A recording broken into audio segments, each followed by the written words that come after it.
To stay alive, I stood in front of a mirror until my legs went numb, because on the other side of the mirror lived countless mysterious creatures. They lurked outside the house, mimicking human behavior. Any movement would get you taken out on the spot. Some tried to escape this forest, but no matter which direction they ran, they always ended up back where they started. When night fell, those creatures would track them down by scent and finish them off without mercy. I was sick of living in constant fear. To escape this terrifying forest, every day when I went out for food, I marked the trees along the way. One morning, I walked out of the safe house carrying a small bird. My companion didn't even try to stop me. I followed the marks and kept going. After walking for what felt like forever, I finally reached a clearing. I thought I had made it out, but when I burst through, all I saw was an endless stretch of untouched forest. That's when I realized, no matter how hard I tried, there was no escaping in a single day. Just as I lost all hope, the old woman from our group showed up. She said others had tried the same thing before. They all failed. Night was closing in. I had no choice but to follow her back to the safe house. After that failed attempt, I knew escape was impossible. All I could do was follow the rules of the forest and survive day by day. One day, I went out with my companion to find food like usual. Then something hit me. The old woman might have been lying. To prove my theory, I took my companion to the creature's lair. With my companion's help,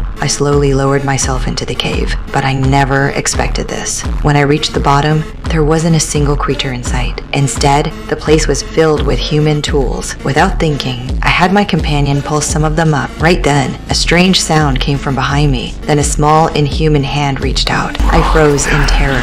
Luckily, my companion threw down the rope just in time. That's the only reason I made it out alive. But what we stole would bring disaster to the whole group. We had no idea at the time. We even used the tools we grabbed to bust a makeshift camera. That way, we could finally see what those creatures really look like at night. Sure enough, that very night, a pair of legs appeared on the screen. To stay alive, we stood frozen in front of the mirror. But this time, the creature was furious. It smashed the mirror right off the house. Just when we thought we were done for, the creature outside suddenly went silent. To calm the creature's rage, the next day, we returned everything to the cave. Because of what happened, the old woman started to hate me and Mike. Whenever we went out for supplies, she made sure we were never together. This made Mike furious. So one day when we went out, Mike finally snapped. He tied up the old woman. Night was about to fall. I quickly untied her. Then I rushed back to the safe house. When I got there, Mike wouldn't open the door no matter what. To avoid getting killed by the creatures, the old woman took me and hid under a pile of dead wood. After years of watching, she knew the dead wood could mask our scent. As the seconds ticked by, those creatures crawled out of the cave.